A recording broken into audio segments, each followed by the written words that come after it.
এই হিমালয়ের কোলে ছোট্ট এক দেশ নেপাল, তবু কেন রাজনৈতিক পরিবেশ এত অস্থিতিশীল, এত দুর্নীতি, এত রাজনীতির পালাবদল? আপনি কি ভাবতে পারেন মাত্র 16 বছরে 14 জন প্রধানমন্ত্রীর পরিবর্তন? বিশ্বের সর্বোচ্চ উঁচু পাহাড় মাউন্ট এভারেস্ট নেপালে অবস্থিত। এসব কিছু জানতে হলে আমাদের চলে যেতে হবে সাল 1768 সালে খরখার রাজা পৃথ্বীনারায়ণ শাহ ছোট ছোট রাজ্যগুলোকে একত্রিত করে গড়ে তোলে এক আধুনিক রাষ্ট্র নেপাল। সেই থেকে নেপাল কোনো দেশের কাছে পরাজিত হয়নি এবং সব সময় স্বাধীন থেকেছে। কিন্তু স্বাধীন দেশ হয়েও নেপালের মানুষ পায়নি শান্তি। 1906 সালে শুরু হয় মৌবাদী বিদ্রোহ। এই বিদ্রোহ চলেছিল 10 বছরেরও বেশি সময় ধরে। গ্রাম থেকে শহর, সর্বত্র সংঘাত, হত্যা আর অস্থিরতা। বিদ্রোহীরা দাবি তোলে আর রাজতন্ত্র নয়, গণতান্ত্রিক প্রজাতন্ত্র চায়। 2001 সালে ঘটে নেপালের সব থেকে বড় পরিবারের হত্যাকাণ্ড। রাজা বীরেন্দ্র ও তার পরিবারের সবাইকে হত্যা করা হয়। এই হত্যার কারণে পুরোপুরি দেশ কেঁপে ওঠে। এরপরেই সিংহাসনে বসেন তারই আপন ভাই রাজা জ্ঞানেন্দ্র। প্রথমে সে সিংহাসনে বসে পার্লামেন্ট ভেঙে দিয়ে একনায়কতন্ত্র চাপিয়ে দিতে চাইলেও জনগণ তা মেনে নেয় না।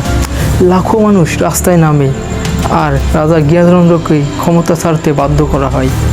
অবশেষে 2008 সালে বিদায় নেয় 200 বছরেরও বেশি সময় ধরে চলা নেপালের রাজতন্ত্র।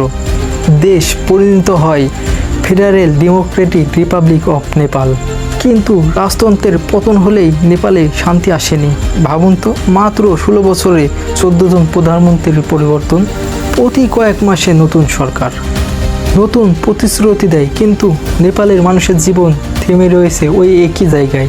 ক্ষমতার লড়াই, দলাদলি আর দুর্নীতি।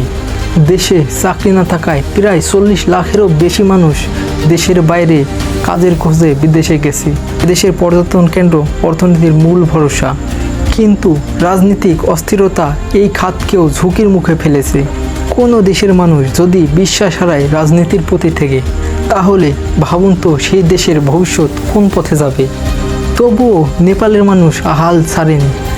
হিমালয়ের মতোই দৃঢ় তাদের মনোবল। তারা স্বপ্ন দেখে একদিন নেপাল শুধু প্রাকৃতিক সৌন্দর্যের জন্যই নয়, বরং স্থিতিশীল আর উন্নতির প্রতীক হবে। সর্বশেষ শুরু হয় নেপালের ক্ষমতা পরিবর্তনের লড়াই, এক মহাবিপ্লব। 2025 সালে নেপালের বিপ্লবের মূল কারণ হলো সোশ্যাল মিডিয়ার নিষেধাজ্ঞা। নেপালের সরকার 26টি সোশ্যাল মিডিয়া প্ল্যাটফর্ম ব্লক করে দেয়, কারণ তারা নতুন রেজিস্টার নীতি মেনে চলেনি। এই সিদ্ধান্তটি যুব সমাজ ও সাধারণ মানুষের মধ্যে অনেক ক্ষোভ তৈরি করে, কারণ এতে যোগাযোগের স্বাধীনতা আর মত প্রকাশের স্বাধীনতা সীমাবদ্ধ হয়। দীর্ঘদিন ধরে রাজনীতি আর প্রশাসনের দুর্নীতি, নেপোটিজম এবং পারিবারিক ভিত্তিক প্রাধান্য এবং জনসেবার অভাবের অভিযোগ ছিল, এবং এতে যুব সমাজ মনে করছে তারা উন্নয়ন থেকে বঞ্চিত হচ্ছে এবং রাজনীতির পুরনো শ্রেণীগুলা ক্ষমতা দখল করছে। যুবকদের মধ্যে কর্মসংস্থান কম, ভবিষ্যৎ গড়ার সুযোগ একেবারে কম। এ কারণে জনগণ খুবই ক্ষুব্ধ ছিল। নেপালের রাজনীতির পূর্বে অনেক পরিবর্তন, পার্টি পরিবর্তন, প্রধানমন্ত্রী পরিবর্তন, সরকার পরিবর্তন এবং ধারাবাহিকতার খুবই অভাব ছিল। বিশেষভাবে প্রধানমন্ত্রী কেপি শর্মা ওলি ও তার পার্টির নীতি আচরণ যুব সমাজের চোখে একেবারে পুরাতন, অগ্রগতি বিরোধী মনে হচ্ছিল। সাল 2025 8 ও 9 সেপ্টেম্বর আন্দোলন খুবই তীব্র হয়। পুলিশ ও নিরাপত্তা বাহিনী সাধারণ জনগণের উপর হামলা করে। আন্দোলনকারীরা পার্লামেন্ট ভবন ও সরকারি অফিস ও গুরুত্বপূর্ণ গণভবনে আগুন জ্বলিয়ে দেয়। অবশেষে কেপি শর্মা ওলি প্রধানমন্ত্রী পদ থেকে ইস্তফা দিতে বাধ্য হয়। পার্লামেন্ট একেবারে বিলুপ্ত ঘোষণা করা হয়। ফলাফল হিসাবে সরকার ক্ষমতাচ্যুত হয়, যা এই আন্দোলনের মূল লক্ষ্য ছিল। এবং সুশীলা কার্কি প্রথম নারী বিচারপতি, প্রধান চিফ জাস্টিস, তিনি অন্তর্বর্তীকালীন সরকার হিসাবে দায়িত্ব নেন। দায়িত্ব নিয়েই সুশীলা কার্কি প্রথমে সোশ্যাল মিডিয়ার উপর যে নিষেধাজ্ঞা দেওয়া হয়েছিল সেই নিষেধাজ্ঞা তুলে নেন এবং নতুন নির্বাচনের ঘোষণা দেন 2026 সালের মার্চ মাসে।